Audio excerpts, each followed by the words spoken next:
कष्ट निवारण दुख हरण, भय भंजन सुख धाम। पुनि पुनि नित वंदन करूं, चरण कमल अभिराम। युगल चरण गुरुदेव के, जिस हिय करे निवास, उसके जीवन में सदा रहता है उल्लास। बोल मेरे सति गुरा की जय, बोल भाई सब संतन की जय। आत्मच प्रकाश पर ले और आत्म ਗਿਆਨ हेतु मां शक्ति स्वरूप सतगुरु ਦੇ ਚਰਨਾਂ ਦੇ ਵਿੱਚ ਗਹਿਰਾ संबंध बनाना बहुत जरूरी है। इसका कारण यह है कि सतगुरु के चरणों में अनंत शक्तियां और विभूतियां के भंडार भरे हुए हैं। बिजली घर दे नाल बल्ब पखे का संबंध जोड़न वाली तारा की फिटिंग सही होंदी है तो वो ठीक तरह दे नाल अपना काम कर पाते हैं। इसी तरह सतगुरु दी नाल आंतरिक संबंध जितना अधिक गहरा होएगा उतना निकट होएगा, उसी अनुपात दे नाल एक दूसरे दी आत्मीयता दा सिलसिला चलेगा। दो तालाबां दे विच नाली खोद के अगर उसका संबंध बना दिता जाए तो निचले तालाब विच उच्चे तालाब का पानी दौड़न लगेगा। देखते देखते दोनों तालाब ऊपर तक एक बराबर पड़ जाएंगे। भाव की एक समान पानी हो जाएगा। पेड़ दे नाल लिपट के बेल कितनी ऊंची चढ़ जाती है। अगर बेल नूं ऐसा सहयोग नहीं मिलता तो अपने पतले शरीर के कारण जमीन मात्र ते फैल भले ही जावे पर ऊपर नहीं चढ़ पाती। बांस का बेकार समझन जान वाला टुकड़ा जब बांसुरी वादक के हत्थां दे विच चला जाता है तो उत्थों एक रूपता प्राप्त कर लैंदा है। बांसुरी दे मधुर संगीत नूं सुन के हर प्राणी आनंदित हो जाता है। इत्थों तक कि सर्प भी मंत्र मुग्ध हो जाते हैं और हिरन भी अपनी सुध बुध खो बैठता है। पतले कागज से बेकार पड़े टुकड़े दे नाल बनी पतंग आकाश दे विच उड़न लगती है, क्योंकि उसके धागे का सिरा किसी सिद्ध हस्त के हत्थां दे विच रहता है। इस तरह के उदाहरण स्पष्ट करते हैं जब सेवक अपना आंतरिक संबंध मां शक्ति के केंद्र सतगुरु के चरणों नाल जोड़ लेंदा है तो वो उच्च स्थिति नूं प्राप्त कर लेंदा है। उसका हृदय दिव्य प्रकाश के नाल अलौकिक हो हो उठता है और अपने अंतर हृदय दे विच एक विलक्षण आनंद की अनुभूति महसूस करता है। इसलिए सतगुरु उपासना नूं आध्यात्मिक उन्नति दे विच बहुत जरूरी मन्निया गया है। सतगुरु उपासना तो बिना यह संबंध जुड़ नहीं सकता। उपासना का शब्द अर्थ है निकट बैठना। परमात्मा और आत्मा नूं नज़दीक लियाण दे लई ही उपासना की जाती है। ये सतगुरु कृपा दे नाल ही संभव है। श्री रामायण दे वचन है, बिन गुरु बिन भव निधि तरे न कोई, जो विरंची शंकर सम होई। सतगुरु की उपासना का महत्व इसलिए है क्योंकि सतगुरु और सेवक के बीच एक रूपता का संबंध स्थापित होता है। जिस वेले भगती शुरू होती है उस वेले दो होंगे है और जिस वेले जीव सतगुरु के वचनों की पालना करता है, सतगुरु जिथे मर्जी विराजमान है। सेवक भावें कर दे विच बैठा है पर दोनों एक रूपता दे विच है। महापुरुषों ने एक रूपता का विश्लेषण करते हुए स्पष्ट किया है, भगत और सतगुरु की अंतर स्थिति का एकीकरण हो जाना ही मंजिल ते पहुंचने का एकमात्र रास्ता है।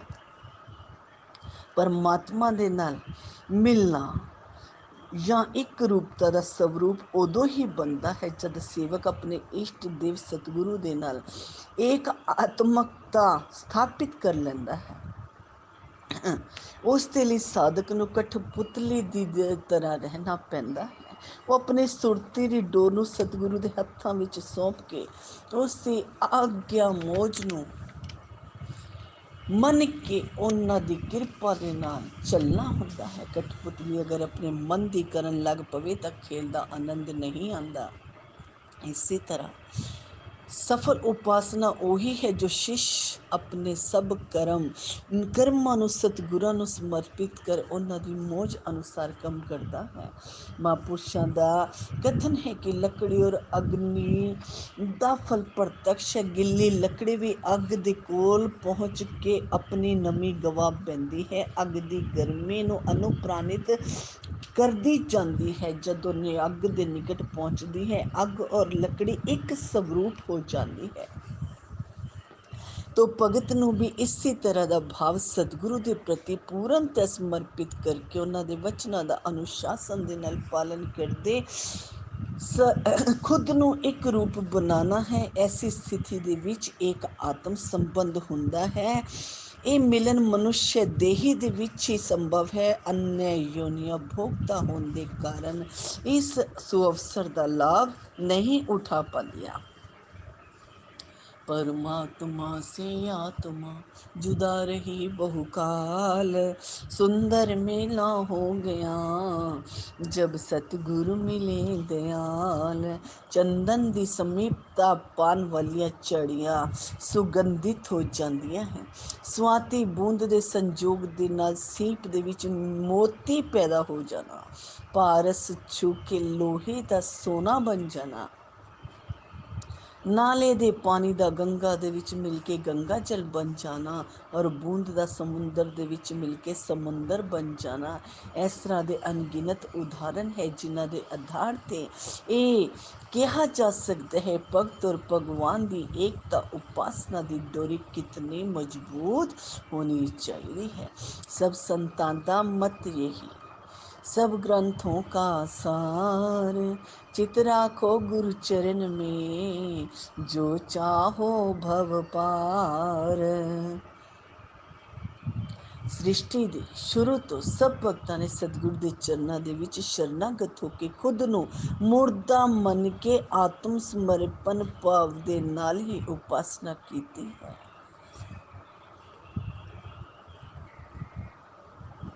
ਜਿਨ੍ਹਾਂ ਨੇ ਇਸ ਤੱਤਵ ਨੂੰ ਜਾਣਿਆ ਔਰ ਮੰਨਿਆ, ਆਪਣੇ ਵਿਵਹਾਰ ਦੇ ਵਿੱਚ ਠੀਕ ਰੂਪ ਦੇ ਨਾਲ ਉਤਾਰਿਆ, ਉਸ ਸੱਚੇ ਗੁਰੂ ਭਗਤਾਂ ਨੇ ਹੀ ਨਿਸ਼ਚਿਤ ਰੂਪ ਦੇ ਨਾਲ ਜੀਵਨ ਦੇ ਪਰਮ ਲਕਸ਼ ਦੀ ਪ੍ਰਾਪਤੀ ਕੀਤੀ। ਸਮਰਪਣ ਭਾਵ ਤੋਂ ਬਿਨਾਂ ਕੀਤੀ ਗਈ ਉਪਾਸਨਾ ਤੋਂ ਇੱਕ ਦਿਖਾਵਟੀ ਕਰਮ ਮਾਤਰ ਹੀ ਰਹਿ ਜਾਂਦਾ ਹੈ। ਹਰ ਸਾਧਕ ਨੂੰ ਆਪਣੇ ਇਸ਼ਟ ਦੇਵ ਸਤਿਗੁਰੂ ਦੇ ਨਾਲ ਪ੍ਰੇਮ ਔਰ ਭਗਤੀ ਦਾ ਨਾਤਾ ਜੋੜ ਕਰ ਪੂਰਨ ਸਮਰਪਣ ਭਾਵ ਦੇ ਨਾਲ ਉਪਾਸਨਾ ਕਰਕੇ ਭਗਤੀ ਦੇ ਮਾਰਗ ਤੇ ਚੱਲਣਾ ਹੈ ਔਰ ਭਗਤੀ ਦੇ ਨਿਯਮਾਂ ਨੂੰ ਆਪਣੇ ਜੀਵਨ ਦੇ ਵਿੱਚ ਢਾਲ ਕਰਕੇ ਪਰਮਾਤਮਾ ਦੇ ਨਾਲ ਏਕਾਕਾਰ ਦੀ ਉੱਚ ਸਥਿਤੀ ਨੂੰ ਪ੍ਰਾਪਤ ਕਰਨਾ ਹੈ।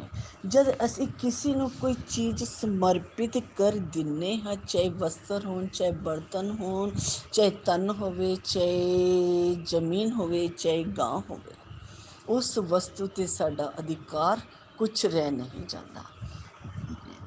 ਸਮਰਪਣ ਦਾ ਅਰਥ ਹੈ ਉਸ ਵਸਤੂ ਵਿਸ਼ੇਸ਼ ਤੋਂ ਸਰਵ ਸੰਬੰਧ ਵਿਛੇਦ ਕਰ ਲੈਣਾ। ਕਹਿਣ ਦਾ ਭਾਵ ਕਿ ਉਸ ਦਾ ਖਿਆਲ ਵੀ ਨਾ ਕਰਨਾ, ਦਿਲ ਦੇ ਵਿੱਚੋਂ ਇਹ ਨਿਕਾਲ ਦੇਣਾ ਕਿ ਉਹ ਵਸਤੂ ਕਦੀ ਸਾਡੀ ਸੀ, ਚਾਹੇ ਉਸ ਨੂੰ ਅਸੀਂ ਪਹਿਲੇ ਉਪਯੋਗ ਕੀਤਾ ਹੋਵੇ ਜਾਂ ਨਾ ਕੀਤਾ ਹੋਵੇ। ਕੇਵਲ ਸਮਰਪਣ ਤੋਂ ਪਹਿਲਾਂ ਉਹ ਸਾਡੀ ਸੀ, ਕਿੰਤੂ ਸਮਰਪਣ ਕਰ ਦੇਣ ਤੋਂ ਬਾਅਦ ਉਹ ਚੀਜ਼ ਸਾਡੀ ਨਹੀਂ ਹੈ। ਕਿਸੇ ਚੀਜ਼ ਨੂੰ ਸਮਰਪਿਤ ਕਰਨ ਤੋਂ ਬਾਅਦ ਅਗਰ ਉਹਦੇ ਤੋਂ ਆਸ਼ਾ ਕੀਤੀ ਜਾਵੇ ਕਿ ਬਦਲੇ ਦੇ ਵਿੱਚ ਇਹਦੇ ਸਾਨੂੰ ਕੁਝ ਮਿਲੇਗਾ, ਚਾਹੇ ਵਸਤੂ ਦੇ ਰੂਪ ਦੇ ਵਿੱਚ ਮਿਲੇ, ਚਾਹੇ ਕਿਰਪਾ ਦੇ ਰੂਪ ਦੇ ਵਿੱਚ ਮਿਲੇ, ਤਾਂ ਵਸਤੂ ਸਮਰਪਣ ਦੀ ਸੀਮਾ ਦੇ ਵਿੱਚ ਨਹੀਂ ਰਹਿ ਜਾਂਦੀ, ਉਹ ਮਾਤਰ ਲੌਕਿਕ ਲੈਣ ਦੇਣ ਦਾ ਵਿਵਹਾਰ ਬਣ ਕੇ ਰਹਿ ਜਾਂਦੀ ਹੈ। ਸਮਰਪਣ ਦਾ ਸੁੱਖ ਔਰ ਸੰਤੋਸ਼ ਕੇਵਲ ਉਦੋਂ ਹੀ ਪ੍ਰਾਪਤ ਹੁੰਦਾ ਹੈ ਜਦ ਉਹ ਵਸਤੂ ਸਮ੍ਰਿਤੀ ਪਟਲ 'ਤੇ ਨਾ ਉਤਰੇ। ਕਹਿਣ ਦਾ ਭਾਵ ਦਿਲ 'ਚੋਂ ਉਸ ਚੀਜ਼ ਦਾ ਖਿਆਲ ਹੀ ਨਿਕਲ ਜਾਵੇ, ਉਸ ਦੀ ਸ਼ਕਲ ਸੂਰਤ ਵੀ ਯਾਦ ਨਾ ਰਹੇ, ਨਾ ਹੀ ਉਸ ਦਾ ਨਾਮ ਸਮਰਨ ਰਹੇ। ਐਸੀ ਅਵਸਥਾ ਦੇ ਵਿੱਚ ਸਮਰਪਣ ਸੱਚਾ ਕਿਹਾ ਜਾ ਸਕਦਾ ਹੈ। ਸਮਰਪਣ ਪ੍ਰਤੱਖ ਰੂਪ ਦੇ ਵਿੱਚ ਵਸਤੂ ਦਾ ਮਨਸਾ ਵਚਨਾ ਕਰਮਣਾ ਦਿਨ ਤੋਂ ਪਰਿਤਿਆਗ ਹੈ। ਆਕਾਸ਼ ਦੇ ਵਿੱਚ ਦੇ ਦੀਪਯਮਾਨ ਸੂਰਯ ਦੀ ਪ੍ਰਿਧੀ ਪ੍ਰਿਥਵੀ ਦੀ ਤੁਲਨਾ ਦੇ ਵਿੱਚ ਬਹੁਤ ਛੋਟੀ ਹੈ, ਪਰ ਉਸ ਦਾ ਪ੍ਰਭਾਵ ਬਹੁਤ ਹੈ। ਉਸ ਦਾ ਪ੍ਰਭਾਵ ਜਗਤ ਵਿਆਪਕ ਹੈ। ਉਸ ਦੇ ਪ੍ਰਭਾਵ ਦੇ ਨਾਲ ਸੰਸਾਰ ਜੀਵੰਤ ਔਰ ਚੈਤਨਯ ਹੋ ਉੱਠਦਾ ਹੈ।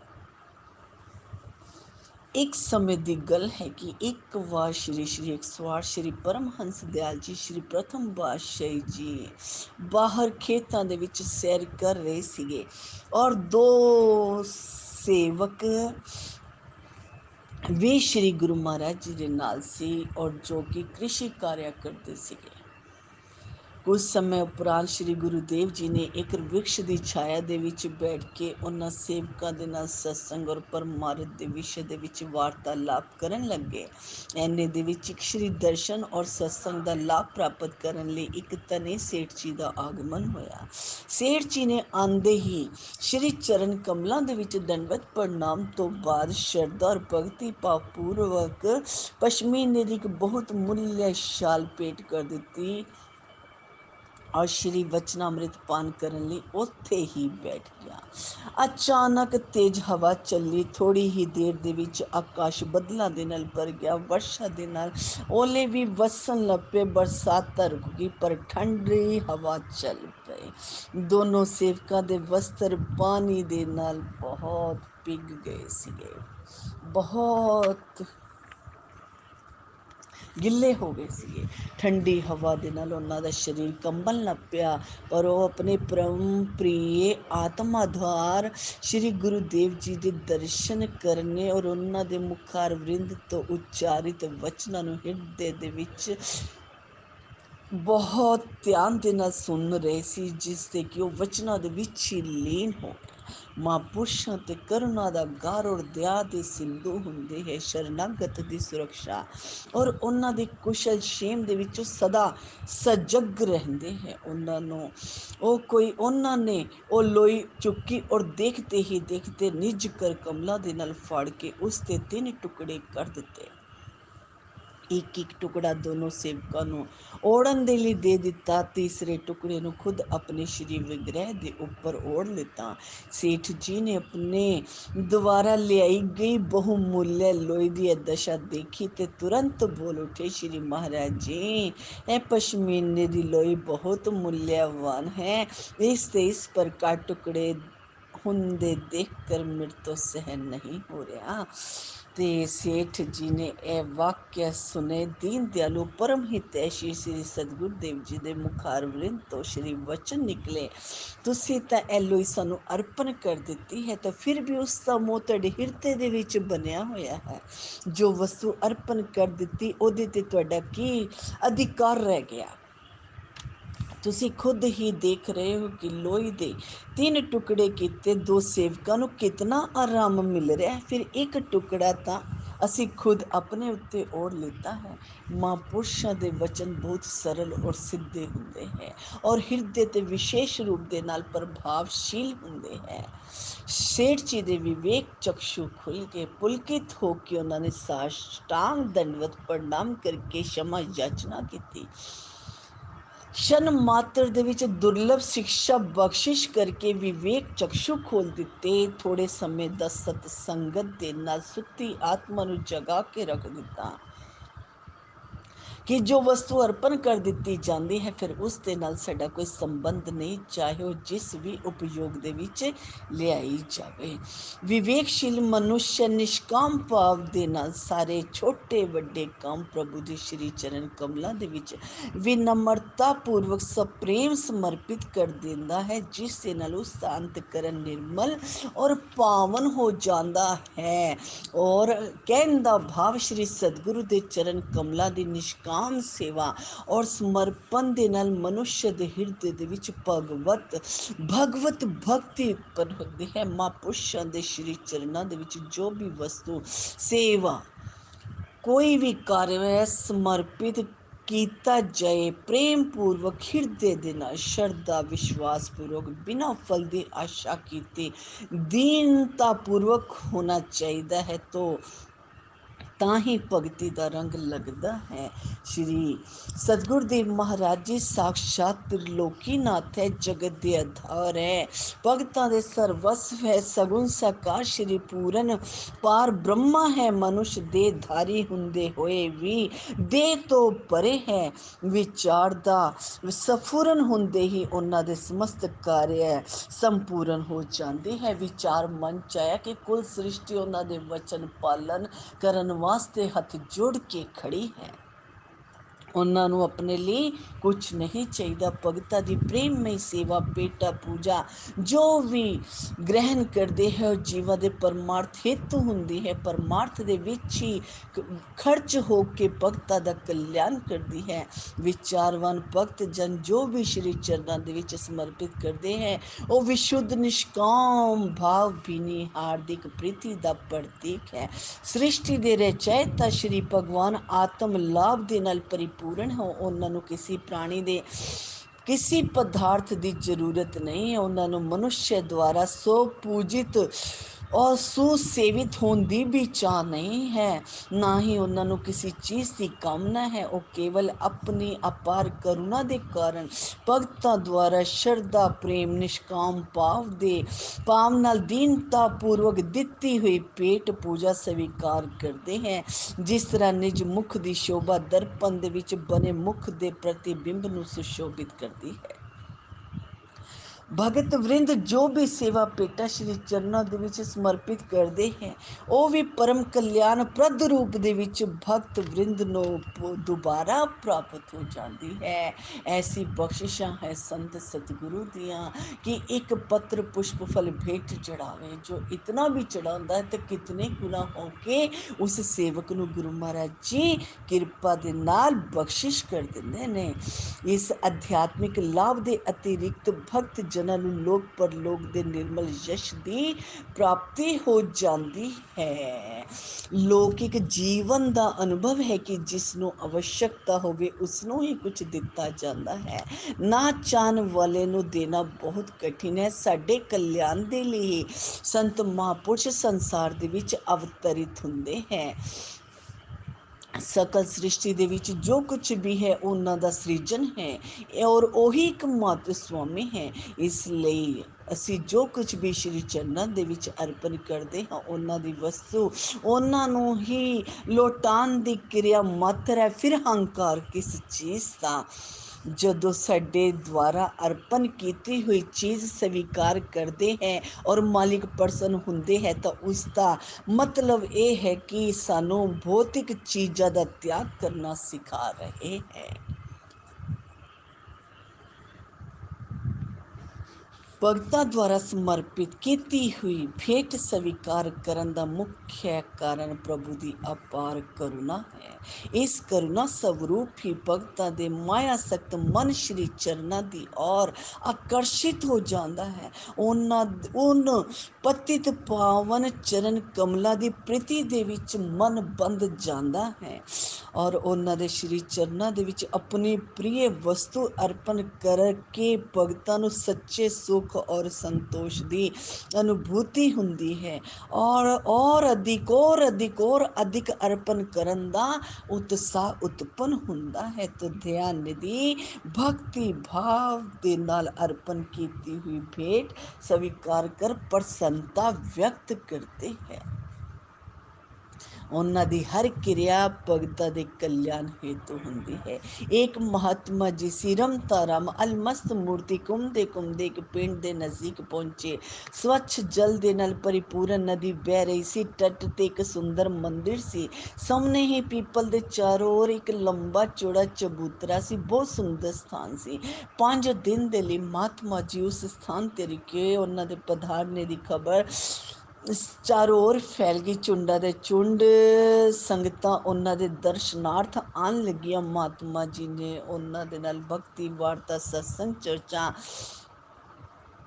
ਕਰਦੇ ਕਈ ਸ਼ਰਧਾ ਦੇ ਪਾਤਰ ਬਣ ਗਏ। ਕੁਝ ਸ਼ਰਧਾਲੂ ਜਨ ਦੁਪਹਿਰ ਦੇ ਸਮੇਂ ਭੋਜਨ ਤਿਆਰ ਕਰਕੇ ਲਿਆਉਣ ਲੱਗੇ। ਮਹਾਤਮਾ ਜੀ ਸਭ ਨੂੰ ਥੋੜਾ ਥੋੜਾ ਪ੍ਰਸ਼ਾਦ ਵੰਡ ਕੇ ਫਿਰ ਖੁਦ ਭੋਜਨ ਕਰਨ ਲਈ ਬੈਠਦੇ ਸੀ। ਲੋਕਾਂ ਨੇ ਦੇਖਿਆ ਕਿ ਮਹਾਤਮਾ ਜੀ ਬਿਨਾਂ ਮੰਦਿਰ ਦੇ ਵਿੱਚ ਭੋਗ ਲਗਾਏ ਸ੍ਰੀ ਕ੍ਰਿਸ਼ਨ ਅਰਪਣ ਵਸਤੂ ਕਹਿ ਕਰ ਭੋਜਨ ਕਰਨ ਬੈਠ ਜਾਂਦੇ ਹੈ। ਕਈ ਪ੍ਰੇਮੀ ਉਹਨਾਂ ਨੂੰ ਪੁੱਛ ਵੀ ਲੈਂਦੇ, ਮਹਾਰਾਜ ਜੀ ਭੋਜਨ कैसा बना है, स्वादिष्ट लगा? महात्मा जी सदा यही उत्तर दिंदे कि भगवान तो मैं पुछया नहीं। लोग बड़े हैरान हो जाते, असमंजस ਦੇ ਵਿੱਚ ਪੈ ਜਾਂਦੇ ਕਿ ਉਹਨਾਂ ਨੂੰ ਇਹ ਗੱਲ ਸਮਝ ਨਹੀਂ ਆਈ। ਜਿੱਥੇ ਸਤਸੰਗ ਦਾ ਪ੍ਰਵਾਹ ਤੇਜ਼ ਗਤੀ ਨਾਲ ਚੱਲਦਾ ਹੋਵੇ ਉੱਥੇ ਮਾਇਆ ਵੀ ਆਪਣਾ ਰੂਪ ਦਿਖਾਉਣ ਲਈ ਪ੍ਰਗਟ ਹੋ ਹੀ ਜਾਂਦੀ ਹੈ। ਦੋ ਚਾਰ ਲੋਕਾਂ ਨੇ ਆਪਸ ਦੇ ਵਿੱਚ ਸਲਾਹ ਕਰਕੇ ਇੱਕ ਗੜਵੀ ਖੂਬ ਤੇਜ਼ ਗਾੜੀ ਭੰਗ ਛਾਨੀ ਮਹਾਤਮਾ ਜੀ ਦੇ ਪੀਣ ਲਈ ਮਹਾਤਮਾ ਜੀ ਨੂੰ ਪੀਣ ਲਈ ਵਿਨੇ ਕੀਤੇ। ਮਹਾਤਮਾ ਜੀ ਨੇ ਨਿਯਮਾਂ ਅਨੁਸਾਰ ਸ਼੍ਰੀ ਕ੍ਰਿਸ਼ਨ ਅਰਪਣ ਵਸਤੂ ਕਹਿ ਕਰ ਗੜਵੀ ਪਰ ਭੰਗ ਦੀ ਪੀ ਲਿੱਤੀ ਔਰ ਉਨ ਲੋਕਾਂ ਨੇ ਸਤਸੰਗ ਵਾਰਤਾ ਆਰੰਭ ਕਰ ਦਿੱਤੀ ਔਰ ਉਨ ਲੋਕਾਂ ਦੇ ਨਾਲ ਸਤਸੰਗ ਦੀ ਵਾਰਤਾ ਆਰੰਭ ਕਰ ਦਿੱਤੀ। ਲੋਕ ਮਨ ਦੇ ਵਿੱਚ ਹੈਰਾਨ ਹੋ ਰਹੇ ਹੈ ਕਿ ਸਤਸੰਗ ਵੀ ਚੱਲ ਰਿਹਾ ਪਰ ਮਹਾਤਮਾ ਜੀ ਨੂੰ ਭੰਗ ਦਾ ਨਸ਼ਾ ਨਹੀਂ ਹੋਇਆ ਔਰ ਇਹ ਦੇਖਣ ਲਈ ਆਪਣੇ ਨੇਤਰ ਵੀ ਖੋਲ ਕੇ ਬੈਠੇ ਨੇ ਕਿ ਸਾਰਾ ਦਿਨ ਬੀਤ ਗਿਆ ਪਰ ਮਹਾਤਮਾ ਜੀ ਤੇ ਭੰਗ ਦੇ ਨਸ਼ੇ ਦਾ ਕੋਈ ਪ੍ਰਭਾਵ ਦਿਖਾਈ ਨਹੀਂ ਦਿੱਤਾ। ਔਰ ਉਹਨਾਂ ਨੇ ਆਪਣੇ ਲੋਕਾਂ ਨੂੰ ਆਪਣੇ ਕੀਏ ਦੇ ਉੱਤੇ क्षमा ਜਾਚਨਾ ਕੀਤੀ ਔਰ ਪੁੱਛਿਆ ਕਿ ਮਹਾਰਾਜ ਜੀ ਸ੍ਰੀ ਕ੍ਰਿਸ਼ਨ ਅਰਪਣ ਵਸਤੂ ਦਾ ਅਰਥ ਸਾਡੀ ਸਮਝ ਦੇ ਵਿੱਚ ਤਾਂ ਇਹ ਆਇਆ ਕਿ ਤੁਸੀਂ ਆਪ ਭੰਗ ਦਾ ਨਸ਼ਾ ਨਹੀਂ ਚੜਿਆ ਕਿ ਸ੍ਰੀ ਕ੍ਰਿਸ਼ਨ ਅਰਪਣ ਦਾ ਸਾਡੇ ਮਨ ਦੇ ਵਿੱਚ ਇਹ ਸਮਝ ਆਈ ਕਿ ਤੁਹਾਨੂੰ ਭੰਗ ਦਾ ਨਸ਼ਾ ਨਹੀਂ ਚੜਿਆ, ਠਾਕੁਰ ਜੀ ਨੂੰ ਅਰਪਣ ਕਰ ਦਿੱਤਾ। ਮਹਾਤਮਾ ਜੀ ਮੁਸਕਰਾਉਂਦੇ ਹੋਏ ਬੋਲੇ, ਕੇਵਲ ਇਤਨਾ ਹੀ ਨਹੀਂ ਹੈ, ਇਸ ਤੋਂ ਵੀ ਅਧਿਕ ਮਹੱਤਵਪੂਰਨ ਗੱਲ ਇਹ ਹੈ ਜੋ ਵਸਤੂ ਅਰਪਣ ਹੋ ਚੁੱਕੀ ਅਗਰ ਉਸ ਦਾ ਸਵਾਦ ਆ ਗਿਆ ਜਾਂ ਨਸ਼ਾ ਛਾ ਗਿਆ ਤਾਂ ਸਮਝਣਾ ਚਾਹੀਦਾ ਸੰਪੂਰਨ ਸਮਰਪਣ ਨਹੀਂ ਕੀਤਾ, ਉਹਦੇ ਵਿੱਚ ਸਾਡੇ ਵੱਲੋਂ ਕੋਈ ਕਮੀ ਰਹਿ ਗਈ ਹੈ। ਕਹਿਣ ਦਾ ਭਾਵ ਇਹ ਹੈ ਕਿ ਸ਼੍ਰੀ ਪ੍ਰਭੂ ਚਰਨਾਂ ਦੇ ਵਿੱਚ ਸ਼ਰਨਾਗਤ ਹੋ ਉਹਨਾਂ ਦੇ ਸਰਵ ਭਾਵ ਤੋਂ ਆਤਮ ਸਮਰਪਣ ਹੋਣਾ ਚਾਹੀਦਾ ਹੈ, ਤਾਂ ਹੀ ਭਵ ਸਾਗਰ ਤੋਂ ਪਾਰ ਹੋ ਸਕਦੇ ਹੈ। ਆਤਮ ਸਮਰਪਣ ਦਾ ਸਰਲ ਸ਼ਾਬਦਿਕ ਅਰਥ ਇਹ ਹੈ ਕਿ ਆਪਣੀ ਆਤਮਾ ਨੂੰ ਮਾਲਿਕ ਦੇ ਅਰਪਣ ਕਰ ਦੇਣਾ। ਵਿਵਹਾਰਿਕ ਦ੍ਰਿਸ਼ਟੀ ਤੋਂ ਆਤਮ ਸਮਰਪਣ ਦਾ ਅਰਥ ਹੈ ਸੰਪੂਰਨ ਭੌਤਿਕ ਸੰਪਦਾ ਦੇ ਨਾਲ ਨਾਲ ਖੁਦ ਨੂੰ ਵੀ ਸਤਿਗੁਰੂ ਦੇਵ ਦੇ ਚਰਨ ਕਮਲਾਂ ਦੇ ਵਿੱਚ ਅਰਪਿਤ ਕਰ ਦੇਣਾ ਔਰ ਉਹਨਾਂ ਦੇ ਆਦੇਸ਼ ਵਿਵਸਥਾ ਅਭਿਰੁਚੀ ਦੇ ਅਨੁਸਾਰ ਸ਼ਰਧਾ ਵਿਸ਼ਵਾਸ ਪੂਰਵਕ ਪ੍ਰਸੰਨਚਿਤ ਦੀ ਸੇਵਾ ਸਤਸੰਗ ਸ਼੍ਰੀ ਦਰਸ਼ਨ ਭਜਨ ਅਭਿਆਸ ਦੇ ਵਿੱਚ ਮਨ ਲਗਾਏ ਰੱਖਣਾ। ਸ਼੍ਰੀ ਦਰਬਾਰ ਤੋਂ ਜੀਵਨ ਯਾਪਨ हेतु जो प्राप्त हो जाए उस प्रभु दी करुणा पूर्ति कृपा मन के सुखी और संतुष्ट रहना। ਮਹਾਪ੍ਰਭੂ ਜੀ ਨੇ ਮਨੋਵ੍ਰਿਤੀ ਨੂੰ ਸੁਰਤੀ ਦਾ ਨਾਮ ਦਿੱਤਾ ਹੈ। ਸੁਰਤੀ ਦੇ ਵਿੱਚ ਇਹ ਖਾਸੀਅਤ ਹੈ ਉਹ ਜੀਵ ਨੂੰ ਆਪਣੇ ਨਾਲ ਲੈ ਜਾਂਦੀ ਹੈ। ਸੁਰਤੀ ਦੇ ਸਾਦ੍ਰਿਸ਼ ਸਬਲ ਵਸਤੂ ਮਨੁੱਖ ਦੇ ਕੋਲ ਹੋਰ ਦੂਸਰੀ ਕੋਈ ਨਹੀਂ ਹੈ। ਜਦ ਪ੍ਰਭੂ ਨਾਮ ਔਰ ਸੁਰਤੀ ਇੱਕ ਦੂਸਰੇ ਦੇ ਵਿੱਚ ਲੈ ਹੋ ਜਾਂਦੇ ਹੈ ਕੁਦਰਤ ਦੀ ਸਮਸਤ ਸ਼ਕਤੀਆਂ ਜਿਗਿਆਸੂ ਦੇ ਅੱਗੇ ਮੱਥਾ ਟੇਕ ਦਿੰਦੀਆਂ ਹਨ ਔਰ ਮਨੁੱਖ ਆਪਣਾ ਸਰਵਸਵ ਆਪਣੇ ਇਸ਼ਟ ਦੇਵ ਦੇ ਚਰਨਾਂ ਦੇ ਵਿੱਚ ਸਮਰਪਿਤ ਕਰ ਪੂਰਨ ਰੂਪੇਨ ਭਗਤੀ ਦਾ ਅਧਿਕਾਰ ਪ੍ਰਾਪਤ ਕਰ ਲੈਂਦਾ ਹੈ। ਔਰ ਕੈਥਨ ਵੀ ਹੈ ਮਨ ਦੀਜੇ ਗੁਰੂ ਆਪਣੇ ਪਾਈਏ ਸਰਬ ਪਿਆਰ। ਕਹਿਣ ਦਾ ਭਾਵ ਆਪਣਾ ਮਨ ਸ਼੍ਰੀ ਸਤਿਗੁਰੂ ਦੇਵ ਜੀ ਦੇ ਸ਼੍ਰੀ ਚਰਨ ਕਮਲਾਂ ਦੇ ਵਿੱਚ ਅਰਪਣ ਕਰਕੇ ਉਹਨਾਂ ਦੀ ਅਸੀਮ ਆਤਮਿਕ ਪ੍ਰੀਤੀ ਸੱਚੀ ਖੁਸ਼ੀ ਪ੍ਰਾਪਤ ਕਰਨੀ ਹੈ। ਗੁਰਬਾਣੀ ਦੇ ਵਿੱਚ ਆਇਆ ਵੀ ਹੈ ਮਨ ਵੇਚੇ ਸਤਿਗੁਰ ਕੇ ਪਾਸ ਤਿਸ ਸੇਵਕ ਕੇ ਕਾਰਜ ਰਾਸ। ਜੋ ਆਪਣਾ ਮਨ ਸ਼੍ਰੀ ਸਤਿਗੁਰੂ ਦੇਵ ਜੀ ਦੇ ਕੋਲ ਵੇਚ ਦਿੰਦਾ ਹੈ ਕਹਿਣ ਦਾ ਭਾਵ ਕਿ ਜੋ ਹਰ ਵੇਲੇ ਮਾਲਿਕ ਦਾ ਧਿਆਨ ਕਰਦਾ ਹੈ ਉਹ ਧੰਨ ਧੰਨ ਹੋ ਜਾਂਦਾ ਹੈ। ਉਸ ਦੇ ਸਮਸਤ ਕਾਰਿਆ ਪੂਰਨ ਹੋ ਜਾਂਦੇ ਹੈ, ਕੋਈ ਕਾਰਿਆ ਉਸ ਦਾ ਸ਼ੇਸ਼ ਰਹਿ ਨਹੀਂ ਜਾਂਦਾ। ਕਹਿਣ ਦਾ ਭਾਵ, ਜਿਸ ਤਰ੍ਹਾਂ ਵੇਚੀ ਹੋਈ ਚੀਜ਼ ਖਰੀਦਦਾਰ ਨੂੰ ਸੌਂਪਣ ਤੋਂ ਬਾਅਦ ਉਸ 'ਤੇ ਸਾਡਾ ਕੋਈ ਹੱਕ ਨਹੀਂ ਰਹਿ ਜਾਂਦਾ, ਸਾਰੇ ਹੱਕ ਖਤਮ ਹੋ ਜਾਂਦੇ ਹੈ। ਇਸੇ ਤਰ੍ਹਾਂ ਸ਼੍ਰੀ ਸਤਿਗੁਰੂ ਦੇਵ ਜੀ ਦੇ ਚਰਨ ਕਮਲਾਂ ਦੇ ਵਿੱਚ ਮਨ ਅਰਪਣ ਕਰ ਦੇਣ ਦੇ ਨਾਲ ਅਸੀਂ ਉਸ ਆਪਣੀ ਇੱਛਾ ਦੇ ਨਾਲ ਉਸ ਨੂੰ ਪ੍ਰਯੋਗ 'ਚ ਨਹੀਂ ਲਿਆ ਸਕਦੇ। ਕਹਿਣ ਦਾ ਭਾਵ, ਮਨ ਮਤੀ ਨੂੰ ਤਿਆਗ ਕਰਕੇ ਗੁਰਮਤੀ ਦਾ ਆਧਾਰ ਲੈਣਾ। ਸੰਤ ਸੰਮਤ ਦਾ ਕਥਨ ਇਹ ਹੈ ਕਿ ਸਤਿਗੁਰੂ ਦੇ ਚਰਨਾਂ ਦੇ ਵਿੱਚ ਆਪਣਾ ਮਨ ਇਸ ਤਰ੍ਹਾਂ ਅਰਪਣ ਕਰਨਾ ਚਾਹੀਦਾ ਹੈ ਕਿ ਉਸਦੇ ਜਰਾ ਵੀ ਕਿੰਚਿਤ ਮਾਤਰ ਵੀ ਲਗਾਵ ਸ਼ੇਸ਼ ਨਾ ਰਹਿ ਜਾਵੇ। ਬੋਲੋ ਜੈਕਾਰਾ ਬੋਲ ਮੇਰੇ ਸ਼੍ਰੀ ਗੁਰੂ ਮਹਾਰਾਜ ਕੀ ਜੈ। बोल साचे दरबार की जय। बोलो श्री अनंतपुर वासी भगवान की जय। बोलो घट घट वासी भगवान की जय। भक्ति दान मोह दीजिए गुरुदेवन के देव, और नहीं कुछ चाहिए निश दिन तुमरी सेव।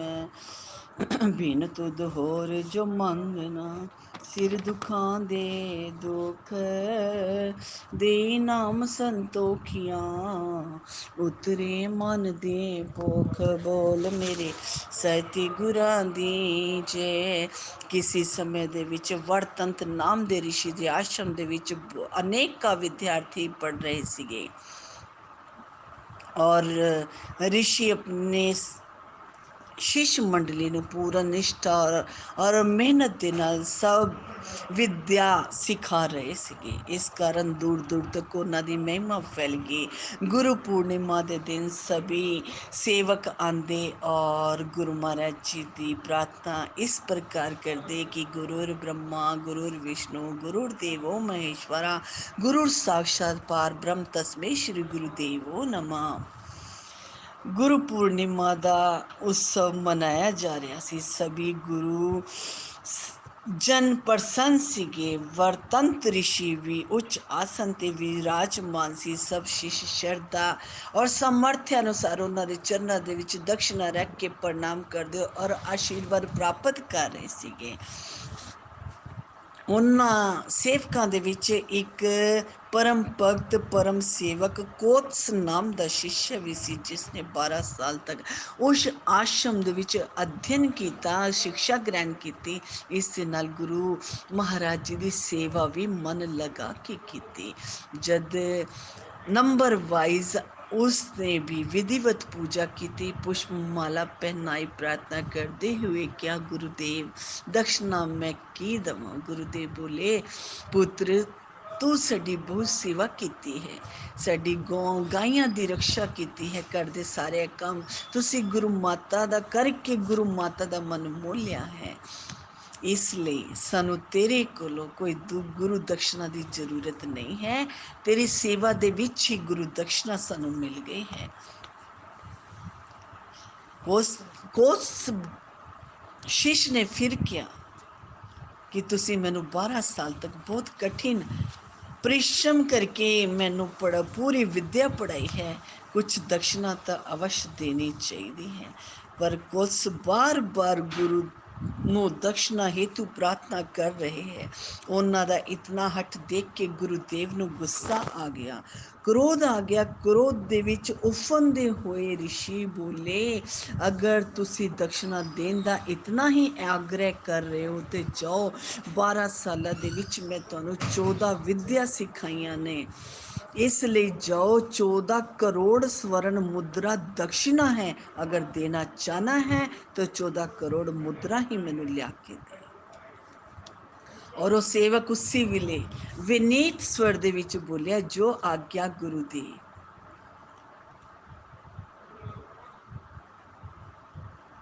और कौस गुरु आज्ञा दी पालन करन वास्ते ਰਾਜਾ ਰਘੂ ਨੇ ਵਿਸ਼ਵਜੀਤ ਨਾਮ ਦੇ ਯੱਗ ਦੇ ਵਿੱਚ ਆਪਣਾ ਸਰਵਸਵ ਦਾਨ ਕਰ ਦਿੱਤਾ ਸੀਗਾ। ਉਹਦੇ ਕੋਲ ਚਲੇ ਗਏ, ਔਰ ਜਿਸ ਨੇ ਸਰਵਸਵ ਦਾਨ ਕਰ ਦਿੱਤਾ ਹੋਵੇ, ਜਿਹਦੇ ਕੋਲ ਮਹਿਲ ਵੀ ਨਹੀਂ, ਨਾ ਸੇਵਕ ਹੈ, ਨਾ ਸੇਵਿਕਾ, ਨਾ ਧਨ ਸੰਪत्ति ਹੈ, ਉਸ ਦੇ ਕੋਲ ਸਿਰਫ ਇੱਕ ਛੋਟੀ ਜਿਹੀ ਕੁਟੀਆ ਹੈ, ਪੱਤਲ ਹੈ, ਮਿੱਟੀ ਦੇ ਬਰਤਨ ਸ਼ੇਸ਼ ਹੈ। ਉਹਨਾਂ ਤੇ ਉਹ ਬੜੇ ਆਨੰਦ ਨਾਲ ਜੀਵਨ ਯਾਪਨ ਕਰ ਰਹੇ ਹੈ। ਔਰ ਰਾਜਾ ਰਘੂ ਨੇ ਪੁੱਛਿਆ, ਕਿਸ ਤਰ੍ਹਾਂ ਆਏ ਹੋ?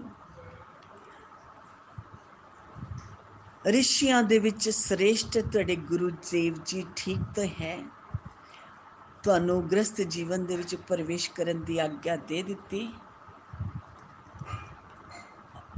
ਪੂਜਨੀਏ, ਤੁਹਾਡੇ ਆਨ ਮਾਤਰ ਦੇ ਨਾਲ ਮੇਰਾ ਮਨ ਸੰਤੁਸ਼ਟ ਨਹੀਂ ਹੋਇਆ। ਤੁਸੀਂ ਕੀ ਚਾਹੁੰਦੇ ਹੋ? ਇਸ ਵਿਸ਼ੇ ਨੂੰ ਜਾਣਨ ਦੀ ਮੇਰੇ ਮਨ ਦੇ ਵਿੱਚ ਬਹੁਤ ਉਤਕੰਠਾ ਹੈ। ਆਗਿਆ ਕਰੋ ਕਿ ਤੁਹਾਡਾ ਆਗਮਨ ਕਿਸ ਵਿਸ਼ਿਸ਼ਟ ਕੰਮ ਦੇ ਨਿਮਿਤ ਹੋਇਆ ਹੈ। ਕੋਤਸੀ ਰਾਜਾ ਰਘੂ ਦੇ ਪਰਿਵਰਤਨ ਜੀਵਨ ਨੂੰ ਦੇਖ ਕੇ, ਉਹਨਾਂ ਦੇ ਮਿੱਟੀ ਦੇ ਪਾਤਰਾਂ ਨੂੰ ਦੇਖ ਕੇ ਨਿਰਾਸ਼ਾ ਹੋ ਗਏ, ਔਰ ਵਿਚਾਰ ਕਰ ਰਹੇ ਕਿ ਨਿਸ਼ਚੈ ਹੀ ਮੈਂ ਇੱਥੋਂ ਕੁਝ ਲੈਣ ਆਇਆ, ਪਰ ਮੇਰਾ ਇੱਥੇ ਪ੍ਰਯੋਜਨ ਸਿੱਧ ਨਹੀਂ ਹੋਏਗਾ। ਹੁਣ ਕਿਤੇ ਹੋਰ ਦੂਸਰੀ ਜਗ੍ਹਾ ਚੱਲ ਕੇ ਆਪਣਾ ਮਨੋਰਥ ਪੂਰਨ ਕਰਦਾ ਹਾਂ। ਪਰੰਤੂ ਰਘੂ ਮਹਾਰਾਜ ਜੀ ਨੇ ਬਹੁਤ ਵਿਨੀਤ ਭਾਵ ਦੇ ਨਾਲ ਵਿਨੈ ਕੀਤੀ। ਕਹਿਣ ਦਾ ਭਾਵ ਪੂਜਯ ਜਨਾਂ ਦੇ ਵਿੱਚ ਭਗਤੀ ਭਾਵ ਰੱਖਣਾ, ਔਰ ਆਪਣੇ ਕੁਲ ਦੇ ਵਿੱਚ ਚਲਿਆ ਆ ਰਿਹਾ ਹੈ। हे ਪਰਮ ਭਾਗਯਸ਼ਾਲੀ ਰਘੂ ਮਹਾਰਾਜ ਜੀ, ਕੋਸ ਕਹਿ ਰਹੇ ਨੇ ਕਿ ਮੈਂ ਆਪਣੀ ਸ਼ਰਧਾ ਔਰ ਭਗਤੀ ਦੇ ਨਾਲ ਆਪਣੇ ਪੂਰਵਜਾਂ ਨੂੰ ਵੀ ਲੰਘ ਗਿਆ। ਅਗਰ ਮੈਂ ਆਪਣੀ ਇਸ ਅਵਸਥਾ ਨੂੰ ਦੇਖ ਕੇ, ਕੁਛ ਤੁਹਾਡੀ ਇਸ ਅਵਸਥਾ ਨੂੰ ਦੇਖ ਕੇ ਕਹਿਣਾ ਵੀ ਚਾਹਾਂ ਤਾਂ ਨਹੀਂ ਚਾਹੁੰਦਾ, ਕਿਉਂਕਿ ਮੈਂ ਜਾਣਦਾ ਹਾਂ ਕਿ ਇਸ ਵੇਲੇ ਤੁਸੀਂ ਸਮਰੱਥ ਨਹੀਂ ਹੋ। ਪਰ ਰਘੂ ਰਾਜਾ ਕਹਿੰਦੇ, ਨਹੀਂ, ਮੇਰੇ ਦਰਬਾਰ ਤੇ ਆਇਆ, ਮੇਰੇ ਕੋਲ ਆਇਆ, ਮੈਂ ਉਹਨੂੰ ਕਦੀ ਖਾਲੀ ਲੁਟਾ ਨਹੀਂ ਸਕਦਾ।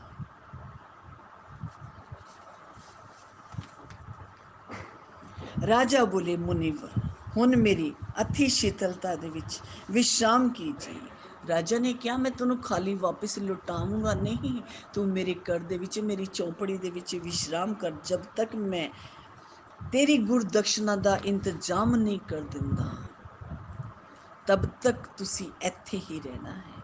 ਔਰ ਰਘੂ ਰਾਜਾ ਨੇ ਆਪਣੇ ਮੰਤਰੀਆਂ ਨੂੰ ਬੁਲਾ ਕੇ ਆਗਿਆ ਦਿੱਤੀ ਕਿ ਮੰਤਰੀ ਜੀ, ਮੇਰੇ ਰੱਥ ਨੂੰ ਸਜਾ ਦਿਓ, ਔਰ ਸ਼ਸਤਰ ਅਸਤਰ ਵੀ ਉਹਦੇ ਵਿੱਚ ਰੱਖ ਦਿਓ। ਕੱਲ ਸਵੇਰ ਹੁੰਦੇ ਹੀ ਕੁਬੇਰ ਤੇ ਮੈਂ ਹਮਲਾ ਕਰਨਾ ਹੈ। ਮੰਤਰੀ ਜੀ ਜੋ ਆਗਿਆ ਮਹਾਰਾਜ ਜੀ ਕਹਿ ਕੇ ਚਲੇ ਗਏ। ਮਹਾਰਾਜ ਜੀ ਆਪਣੀ ਨੀਤੀ ਨਿਰਧਾਰਨ ਦੇ ਸੰਬੰਧ ਦੇ ਵਿੱਚ ਵਿਚਾਰ ਕਰਨ ਲੱਗੇ। ਅਗਲੇ ਦਿਨ ਮੰਤਰੀ ਜੀ ਦੌੜੇ ਦੌੜੇ ਆਏ। ਮਹਾਰਾਜ, ਯੁੱਧ ਕਰਨ ਤੋਂ ਪਹਿਲੋਂ ਹੀ ਤੁਹਾਡੇ ਭੰਡਾਰ ਦੇ ਵਿੱਚ ਸੋਨਾ, ਚਾਂਦੀ, ਹੀਰੇ, ਜਵਾਹਰਾਤਾਂ ਦੀ ਵਰਸ਼ਾ ਹੋ ਗਈ। ਜੋ ਕੋਸ਼ ਦੇ ਵਿੱਚ ਪਹਿਲੇ ਸਰਵਥਾ ਪਹਿਲੇ ਰਿਕਤ ਸੀ, ਕੁਛ ਨਹੀਂ ਸੀ, ਉਹ ਵੀ ਪੂਰਨ ਰੂਪ ਦੇ ਨਾਲ ਲਬਾਲਬ ਭਰ ਗਿਆ। ਮਹਾਰਾਜ ਜੀ ਬੋਲੇ, ਇਹ ਸਭ ਮੁਨੀਸ਼ਵਰ ਦਾ ਪ੍ਰਤਾਪ ਹੈ। ਉਹਨਾਂ ਦੇ ਨਿਮਿਤ ਦੇਵ ਨੇ ਇਹ ਧਨ ਵਰਸ਼ਾ ਕੀਤੀ ਹੈ। ਉਹਨਾਂ ਨੇ ਸੰਪੂਰਨ ਧਨ ਮੁਨੀਸ਼ਵਰ ਬ੍ਰਹਮਚਾਰੀ ਕੋਤਸਿਜ ਨੂੰ ਦੇਣਾ ਹੈ। पर कौत्स्य जी बोले, गुरु पूजा में जो धन लागत ताही ते मैं अधिक न लेवत। गुरु पूजा ਦੇ ਨਿਮਿਤ ਜਿੰਨੇ ਧਨ ਦੀ ਮੈਨੂੰ ਜ਼ਰੂਰਤ ਹੈ, ਉਸ ਤੋਂ ਅਧਿਕ ਇੱਕ ਰੱਤੀ ਪਰ ਵੀ ਮੈਂ ਨਹੀਂ ਲੈਣਾ। ਮਹਾਰਾਜ ਜੀ ਉਹਦੀ ਗੁਰੂ ਭਗਤੀ ਔਰ ਤਿਆਗ ਨੂੰ ਦੇਖ ਕੇ ਹੈਰਾਨ ਸੀਗੇ। ਬ੍ਰਹਮਚਾਰੀ ਕੋਸ 14 ਕਰੋੜ ਸਵਰਨ ਮੁਦਰਾ ਦੀ ਵਿਸ਼ਾਲ ਧਨ ਰਾਸ਼ੀ ਲੈ ਕੇ ਰਾਜਾ ਰਘੂ ਨੂੰ ਧੰਨਵਾਦ ਅਰਪਿਤ ਕਰਦੇ ਉੱਥੋਂ ਚਲੇ ਗਏ। ਗੁਰੂ ਦੇਵ ਜੋ ਕ੍ਰੋਧ ਤੋਂ ਬਾਅਦ ਇਸ ਚਿੰਤਾ ਦੇ ਵਿੱਚ ਸੀ ਕਿ ਵਿਚਾਰਾ ਕੋਸ ਕਿੱਥੋਂ ਇਤਨੀ ਦਕਸ਼ਨਾ ਲੈ ਕੇ ਆਏਗਾ। ਅਫਸੋਸ, ਇਹ ਮੈਂ ਕੀ ਕਰ ਦਿੱਤਾ। ਇਸ ਪ੍ਰਕਾਰ ਚਿੰਤਾ ਕਰ ਹੀ ਰਹੇ ਸੀ ਕਿ ਕੋਸ ਸ੍ਰੀ ਗੁਰੂ ਮਹਾਰਾਜ ਜੀ ਦੇ ਚਰਨਾਂ ਦੇ ਵਿੱਚ ਪਹੁੰਚੇ ਔਰ ਗੁਰੂ ਦਕਸ਼ਨਾ ਭੇਟ ਕੀਤੀ। ਆਪਣੇ ਸ਼ਿਸ਼ ਦੀ ਐਸੀ ਨਿਸ਼ਠਾ ਨੂੰ ਦੇਖ ਕੇ